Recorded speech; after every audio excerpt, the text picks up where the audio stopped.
રત્ન કલાકારો માટે ખૂબ સારા સમાચાર છે। હીરા ઉદ્યોગમાં જે રીતના સતત ઘણા વર્ષોથી મંદી ચાલી રહી છે અને રત્ન કલાકારોના આપઘાતના બનાવો પણ ખૂબ વધી રહ્યા છે। આ મામલે સતત અવાજ ઉઠાવવામાં આવી રહ્યો છે।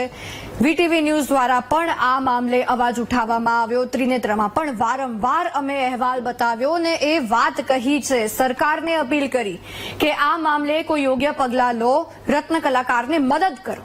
અને હવે સરકાર આ મામલે સકારાત્મક જોવા મળી રહી છે। જી હા, વીટીવી ન્યૂઝના અહેવાલની ઇમ્પેક્ટ પડી છે અને સરકાર દ્વારા સકારાત્મકતાથી પગલાં લેવાની બાહેધરી આપવામાં આવી છે, કારણ કે કલેક્ટરે ડાયમંડ વર્કર એસોસિએશનના હોદ્દેદારો સાથે આ મામલે બેઠક કરી છે। જે રીતના સતત રત્ન કલાકારો આપઘાત કરવા તરફ આગળ વધી રહ્યા છે, આખા પરિવારો એમના બરબાદ થઈ રહ્યા છે, પૈસે ટકે તેઓ ખૂબ હેરાન છે। આગળ શું કરવું તેમને કોઈ માર્ગ જ નથી દેખાતો।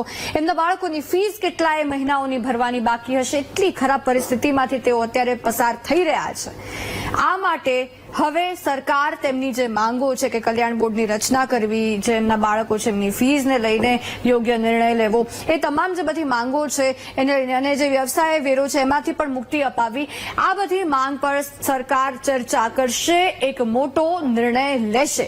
કલેક્ટર સાથેની બેઠક પોઝિટિવ રહી છે અને બાહેધરી આપી છે કે આ મામલે હવે વધુ મંથન થશે સરકાર સાથે અને આગામી સમયમાં રત્ન કલાકારો માટે એક આશાનું કિરણ એ જાગ્યું છે કે કોઈ પોઝિટિવ નિર્ણય સરકાર દ્વારા લેવામાં આવી શકે। ત્યારે વધુ એક વાર રત્ન કલાકારોને અપીલ છે કે થોડીક રાહ જોઈ લો।